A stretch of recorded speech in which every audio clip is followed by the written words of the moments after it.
আসসালামু আলাইকুম গাইস, আপনারা সবাই কেমন আছেন? আমি আপনাদের সাথে আরেকটি নতুন ভয়ঙ্কর ভৌতিক ঘটনা শেয়ার করব।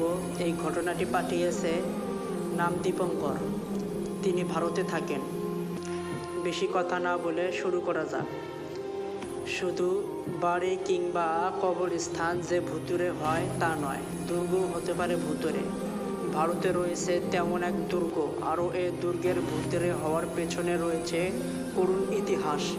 ভারতের রাজস্থানের বেনগার দুর্গকে রীতিমতো সরকারিভাবে ভুতুরে বলে ঘোষণা দেওয়া হয়েছে।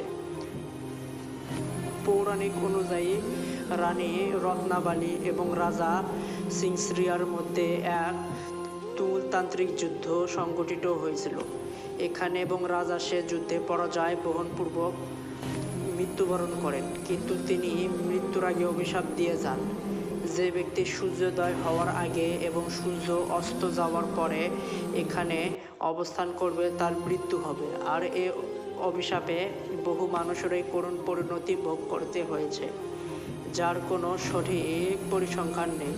জানা যায় সম্প্রতি আর্কিওলজিক্যাল সার্ভে অফ ইন্ডিয়া স্থানটিকে হন্টেড বা ভুতুরে ঘোষণা করেছে।